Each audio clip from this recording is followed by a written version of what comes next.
Soubemos ontem que foi obtido um compromisso entre o governo grego e o Eurogrupo. São boas notícias, não conhecemos ainda os detalhes. Sabemos que ao longo da próxima semana as negociações continuarão. Continuamos, portanto, a não saber o que irá prevalecer, se o acordo razoável proposto pelo governo grego ou não fundamentalista avançado por outros. Sabemos que o resultado, seja ele qual for, não será definitivo, se negociará até o último minuto, se negociará depois intensamente ao longo dos próximos meses, e essas negociações são decisivas também para o nosso futuro enquanto portugueses e enquanto europeus. O Yanis falar-nos-á de tudo isto. A mim importa-me uma questão que não parece ser de detalhe. Em todo este processo, o governo português tem escolhido o lado do fundamentalismo mais fanático. Ontem mesmo transpirou para fora da sala das reuniões que Portugal, juntamente com a Espanha, tinham tentado bloquear o entendimento que veio a prevalecer. Isto custa a entender, à primeira vista. Portugal e Espanha são dois dos países que, em princípio, mais têm a ganhar com a mudança das políticas europeias. Afinal, talvez seja simples. Quando o governo português tenta atingir a Grécia, o que quer, na realidade, é garantir que os portugueses não descobrem que, afinal, era possível Portugal ter seguido outro caminho que não o da submissão, que era possível encontrar uma via para ultrapassar o nosso problema enquanto país sem ter causado o sofrimento que foi. O que o governo português quer voltar a dizer-nos é que não há alternativa, e não quer só dizer, quer garantir mesmo que essa alternativa não existe. Mas o não fundamentalista, nós sabemos isso, é uma ameaça para todos, não só para a Grécia. E Portugal, logo depois da Grécia, não tínhamos muitas dúvidas quanto a isso, é o país que mais riscos corre no caso de uma falha de acordo ou de compromisso na União Europeia. E por isso, ao torpedear o entendimento europeu por interesse próprio, o governo português o que está a fazer é pôr em perigo o seu próprio país. Num caso como este, nada menos pode ser dito, o governo português está a tornar-se a principal ameaça a Portugal e aos portugueses. O governo português está a trair-nos.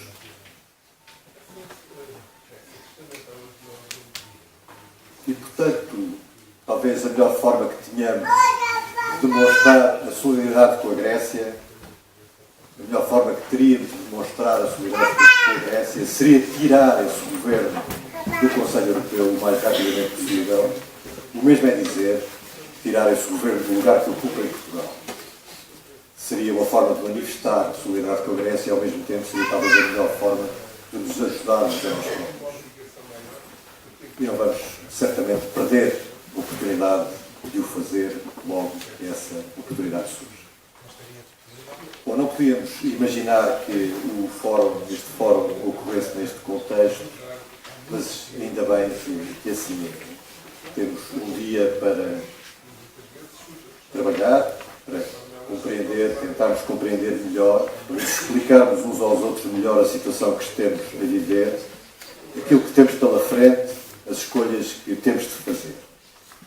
Temos tempo para discutir como agir juntos a partir daqui. E permitam-me que eu dê o meu contributo para esse debate, para esse trabalho, fazendo um exercício que tentarei que seja o mais breve e claro possível, que consiste em procurar resumir aquilo que temos vindo a aprender ao longo dos 4 anos de atividade da IAC no que diz respeito à questão da dívida pública. Confesso que depois de ver o vídeo que vi há pouco, a questão que paira é se serei capaz de resumir aquilo que aprendemos com suficiente clareza, porque aquele vídeo persuadiu-me que, nesse ponto, na clareza da mensagem, temos muitíssimo a aprender. Vou tentar. E a primeira coisa que aprendemos ao contrário do que nos disseram e nos dizem, na origem desta crise, da crise que estamos a viver, não esteve a dívida soberana. O que esteve na origem da crise foi a dívida externa.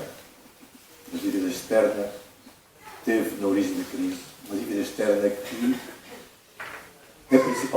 foi principalmente bancária, uma dívida dos bancos ao exterior, uma dívida dos bancos portugueses a bancos estrangeiros. Porque, na realidade, a partir de meados da década de 90, temos que recuar algum tempo, a economia portuguesa, como aliás a de outros países na periferia da zona euro, e a coincidência não é pouco importante, experimentaram um rapidíssimo processo de endividamento externo. Grande parte desse endividamento externo foi alimentado por fluxos de capitais provenientes do exterior. E, portanto, a dívida externa portuguesa, particularmente a dívida bancária, os bancos foram o veículo transmissor desse financiamento do exterior, aumentou enormemente. Só para vos dar uma ideia, entre 1990, portanto, no momento em que o euro foi introduzido como moeda, e 2007, essa dívida externa portuguesa, em termos brutos, como se diz, passou de 100% do produto interno bruto para 190% do produto interno bruto. Praticamente duplicou em 8 anos, o que é qualquer coisa de extraordinário. E é qualquer coisa de extraordinário que deve ser, e que devemos procurar compreender. Porque é que isto aconteceu? Isso tem a ver exatamente com o segundo ensinamento. Esse segundo ensinamento refere-se à origem do endividamento externo. O que é que está, então, na origem do endividamento externo? Em primeiro lugar, na origem desse endividamento externo está a privatização e a liberalização financeira, a liberalização da atividade bancária, sobretudo, em Portugal, mas também na Europa. Essa privatização, sobretudo em Portugal, e liberalização no conjunto da União Europeia e também em Portugal, permitiu aos bancos expandir para lá de todos os limites da prudência a sua atividade creditícia. Bom, emprestar dinheiro é o negócio dos bancos e os bancos tenderão a emprestar para lá de todos os limites se não houver nada que se oponha. E essa alguma coisa que se lhe opunha era a regulação da atividade bancária, que se tornou, a partir de meados da década de 90, particularmente laxista. E, portanto, os bancos expandiram o crédito para lá de todos os limites da prudência. A segunda explicação para o endividamento está relacionada com o caminho para a União Económica Monetária iniciado em meados da década de 90 e com a própria União Monetária, o euro. Esse euro, costumamos descrevê-lo como um euro disfuncional, um euro mal construído, mal pensado, um euro que foi criado como um produto defeituoso. Esse euro disfuncional criou uma moeda que é demasiado forte para a meia Europa, digamos, as periferias, e demasiado fraca para outra parte da Europa, não sei se meia, se não. E essa disfunção deu origem a uma situação caracterizada pelo crescimento muito rápido de excedentes iniciais e da balança corrente, no lado em que a moeda é fraca, e que foram encaminhados, excedentes que foram encaminhados sobre a forma de crédito, canalizados sobre a forma de crédito, para o outro lado da Europa, onde a moeda é demasiado forte e onde os déficits foram acumulados. E foram alimentando, esse crédito foi alimentando os déficits.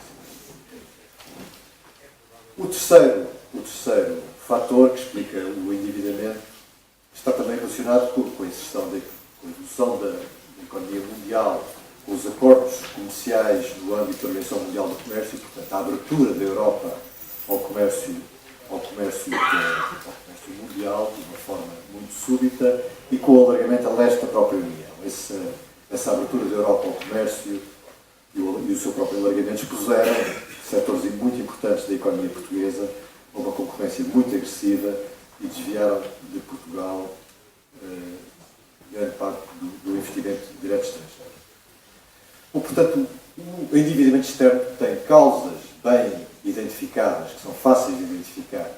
Quer dizer, ao ponto de nós podermos dizer, se reunirmos este conjunto de causas, se isto fosse um laboratório, então o resultado, endividamento externo, não poderia ter deixado de ser produzido. Aprendemos em terceiro lugar, e isto não só é preciso repeti-lo, como ser capaz de o explicar, que a crise em Portugal começou por ser uma crise bancária, uma crise dos bancos. Em 2008, os bancos portugueses, os tais que estavam muito endividados ao exterior, que tinham contraído crédito para expandir o crédito em Portugal para lá de todos os limites, em 2008 os bancos portugueses perderam subitamente o acesso ao crédito externo.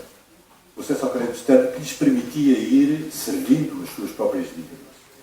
Bom, e nessa circunstância, em 2008, os bancos portugueses teriam falido. Positivamente falido.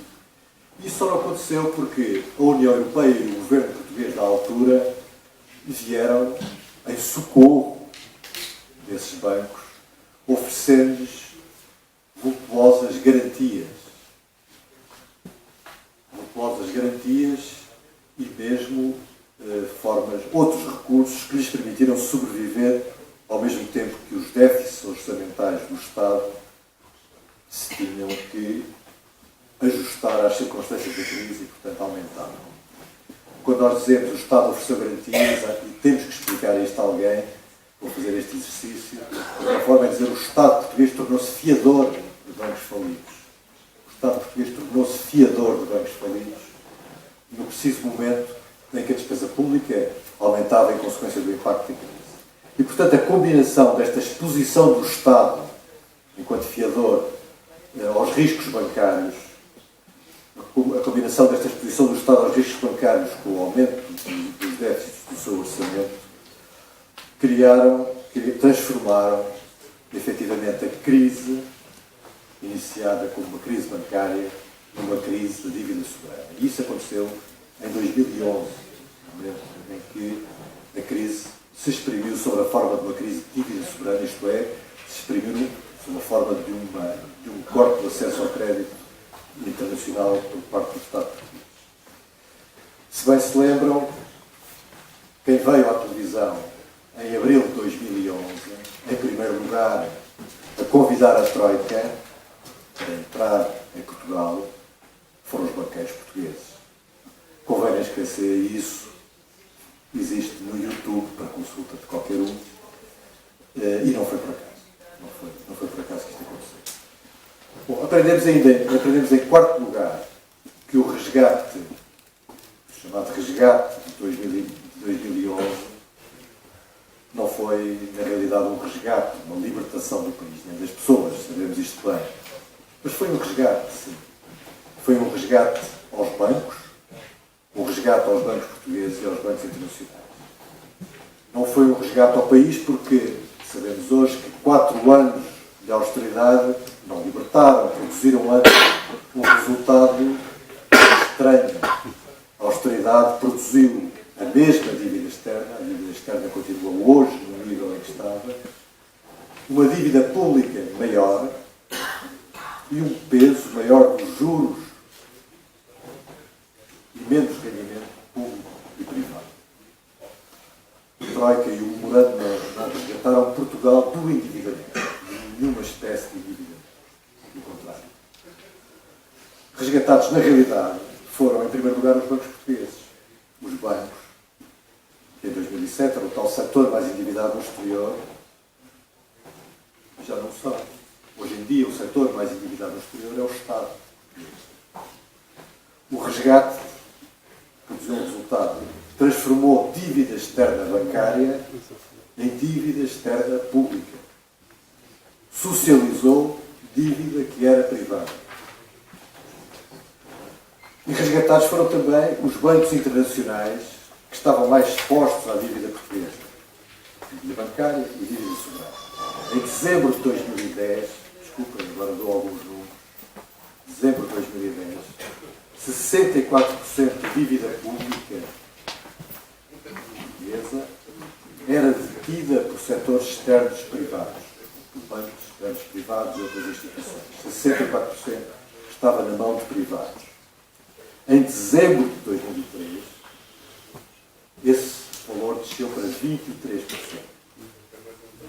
Neste período, os credores externos libertaram-se de 55 mil milhões de euros de dívida soberana portuguesa, que para eles se tinha tornado tóxica, lixo. Só as compras de dívida soberana portuguesa pelo BCE permitiram à banca dos países do centro da Europa libertarem os seus balanços de ativos no valor de 23 mil milhões de euros. E, entretanto, os credores oficiais, a Troika, a FMI, o BCE, os fundos da União Europeia, passaram a ter 43% da dívida pública portuguesa. Basicamente, remete para a pergunta: bom, mas afinal, para onde foi o dinheiro da Troika? E a resposta é fácil. O dinheiro da Troika entrou por uma porta e saiu por outra para os bancos internacionais que eram credores de Portugal. E para os bancos portugueses, sob a forma de compensação de perdas e de capital. Bom, portanto, aprendemos mais coisas, podíamos, apesar de tudo, continuar, mas talvez para ir mais diretamente ao tema da nossa discussão. Ao fim e ao cabo aprendemos que, em suma, que o tal famoso gastarmos acima das nossas possibilidades, além de falso, não explica nada. Em última análise, esta crise, a crise que estamos a viver, é uma crise de um regime de acumulação de capital que se foi consolidando a partir dos anos 70 do século passado, à escala global.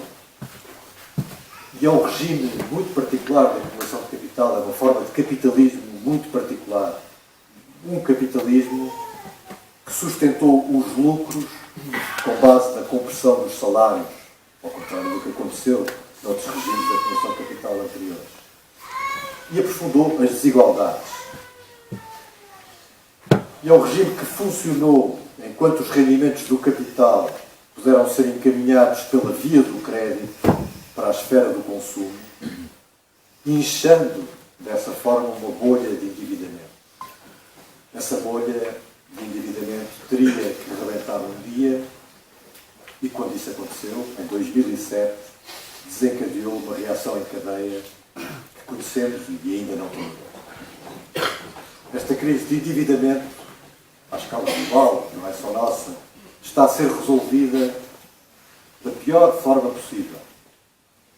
Fazendo desaparecer dívida, é certo, mas fazendo desaparecer dívida com falências de empresas e de famílias, com desemprego e com empobrecimento. E é preciso resolver a crise de endividamento de outra forma.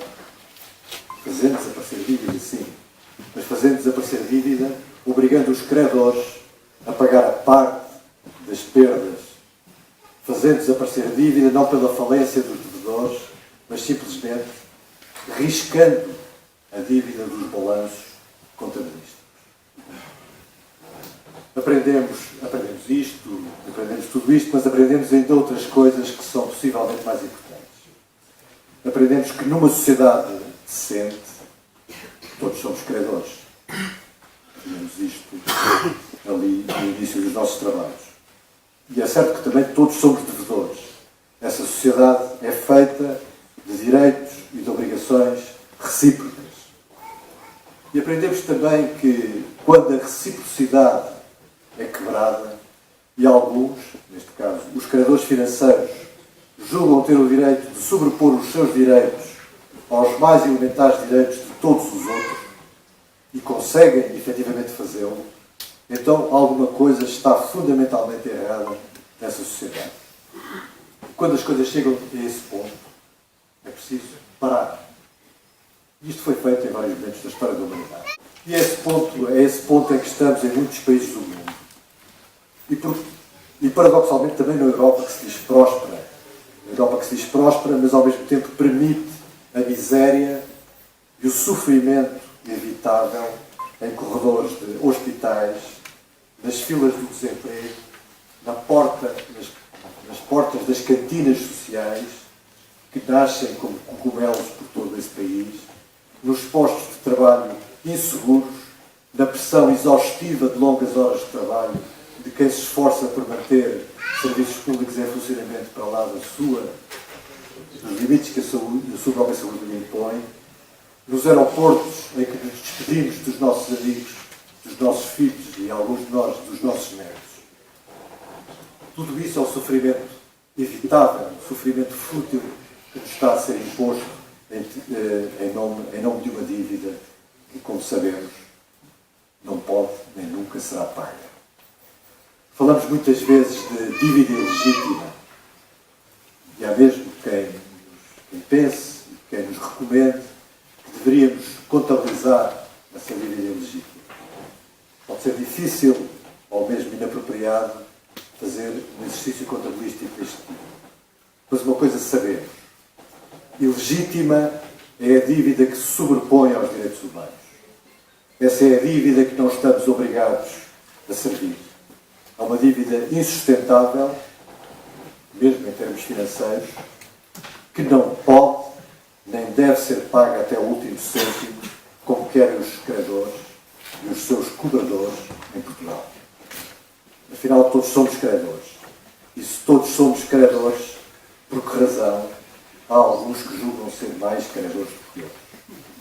Por muito boas que sejam as razões que justificam a posição de perdas aos credores, e as razões são muito boas, de facto, é claro que, no final de algum dia, não será tão longínquo como isso, teremos que negociar. Teremos que negociar com os credores, como está a fazer o governo grego. E devemos fazê-lo tomando como referência o que o governo grego corajosamente está a fazer, negociando com responsabilidade, mas de igual para igual, sem aceitar que os credores financeiros transformem dívidas financeiras em servidão perpétua. Afinal, todos somos credores e não aceitamos que uns o sejam mais do que os outros.